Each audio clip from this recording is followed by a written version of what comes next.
নমস্কাৰ 24 লাইভ চাইটকাৰ বাবে ধন্যবাদ। এই মুহূৰ্তত লৈ আহিছো এটা গুৰুত্বপূৰ্ণ বাতৰি। মৃদুল ইছলামৰ পত্নীক চাকৰি দিয়াৰ বাবে আহ্বান কংগ্ৰেছৰ আৰু মুখ্যমন্ত্ৰীলৈ এয়া আহ্বান কংগ্ৰেছৰ।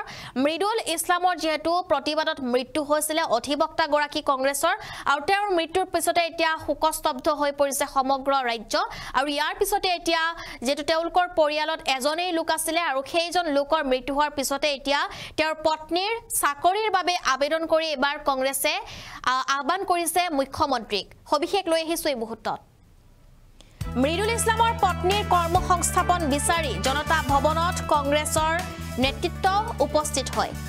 মুখ্যমন্ত্ৰীৰ মুখ্য ব্যক্তিগত সচিব প্ৰশান্ত কাঠকটিয়াৰ হাতত স্মাৰক পত্ৰ প্ৰদান কৰা হৈছে।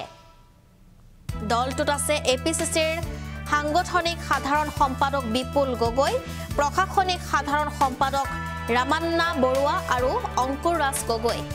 আৰু এওঁলোকে এতিয়া মুখ্যমন্ত্ৰীলৈ আহ্বান কৰিছে, পত্ৰ প্ৰেৰণ কৰিছে যে মৃদুল ইছলামৰ পত্নীক এটা সংস্থাপন দিব লাগে, এটা চাকৰি দিব লাগে, কিয়নো কংগ্ৰেছৰ ভয়ংকৰ প্ৰতিবাদত মৃত্যু হৈছিল মৃদুল ইছলামৰ আৰু কংগ্ৰেছৰ যি প্ৰতিবাদ হৈছিল সেই প্ৰতিবাদ স্থানত যেটো আৰক্ষীয়ে কন্দুৱা গেছ নিক্ষেপ কৰিছিল আৰু সেই কন্দুৱা গেছত যেটো চাক উচ্চাক বন্ধ হৈ যোৱাৰ পিছতে মৃদুল ইছলামৰ মৃত্যু হৈছিল আৰু এই ঘটনাৰ পিছতে সমগ্ৰ ৰাজ্যজুৰি তীব্ৰ চাঞ্চল্য বিৰাজ কৰিছিল আৰু এই ঘটনাৰ পিছতে এতিয়া এনেদৰে যেহেতু মৃদুল ইছলামৰ পত্নী বা তেওঁলোকৰ যি ঘৰৰ লোক আছে সদস্যসকলৰ বাবে যাতে কোনো ধৰণৰ যাতে অপ্ৰীতিকৰ পৰিস্থিতি নহয় বা কোনো ধৰণৰ যাতে বেয়া পৰিস্থিতি নহয় তাৰ বাবে কংগ্ৰেছে এটা বৃহৎ সিদ্ধান্ত গ্ৰহণ কৰিছে আৰু কংগ্ৰেছৰ এই সিদ্ধান্ত যে তেওঁলোকৰ পৰিয়ালৰ যি পত্নী আছিল সেই পত্নীগৰাকীক যেন এটা চাকৰি দিয়ে আৰু পৰিয়ালটো যাতে ভালদৰে পোহপাল কৰিব পাৰে তাৰ প্ৰতি লক্ষ্য ৰাখি কংগ্ৰেছে এয়া বৃহৎ সিদ্ধান্ত গ্ৰহণ কৰিছে আৰু মুখ্যমন্ত্ৰীলৈ আহ্বান জনোৱা হৈছে। কিন্তু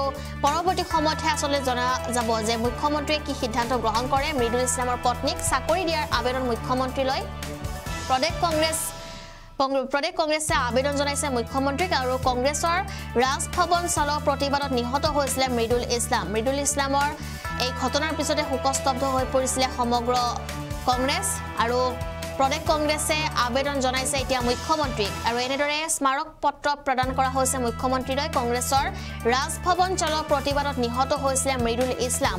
মৃদুল ইছলামৰ মৃত্যুৰ পিছতে পত্নী হামিদাক শিক্ষাগত অৰ্হতাৰ ভিত্তিত নিযুক্তি দিয়াৰ আবেদন জনা হৈছে। মৃদুলৰ মৃত্যুৰ ক্ষতিপূৰণ হিচাপে চাকৰি দিয়াৰ আহ্বান কৰা হৈছে মুখ্যমন্ত্ৰীক। কংগ্ৰেছেও 1 কোটি টকা ক্ষতিপূৰণ দিব বুলি ঘোষণা কৰিছে।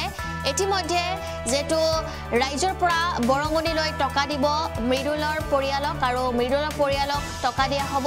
মৃদুল ইছলামৰ পত্নীক চাকৰি দিয়াৰ আবেদন মুখ্যমন্ত্ৰীলৈ। মুখ্যমন্ত্ৰীক এটা বিশেষ আহ্বান কৰা হৈছে চাকৰি দিয়াৰ। প্ৰদেশ কংগ্ৰেছে আবেদন জনাইছে মুখ্যমন্ত্ৰী ডক্টৰ হিমন্ত বিশ্ব শৰ্মাক যেন চাকৰি এটা দিব লাগে আৰু এই পৰিয়ালটো যাতে চলিব পাৰে ভালদৰে। কংগ্ৰেছৰ ৰাজভৱন চলোৱা প্ৰতিবাদত নিহত হৈছিল মৃদুল ইছলাম আৰু সেই যেটো ঘটনাৰ পিছতে এতিয়া সৰব হৈছে সকলো আৰু এনেদৰে এতিয়া কংগ্ৰেছে মুখ্যমন্ত্ৰীলৈ এখন স্মাৰক পত্ৰ প্ৰদান কৰিছে য'ত উল্লেখ কৰা হৈছে যে কংগ্ৰেছৰ যি মৃদুল ইছলাম অধিবক্তা গৰাকী আছিল তেওঁৰ মৃত্যুৰ পিছতে তেওঁৰ পত্নীক এটা চাকৰি দিব লাগে।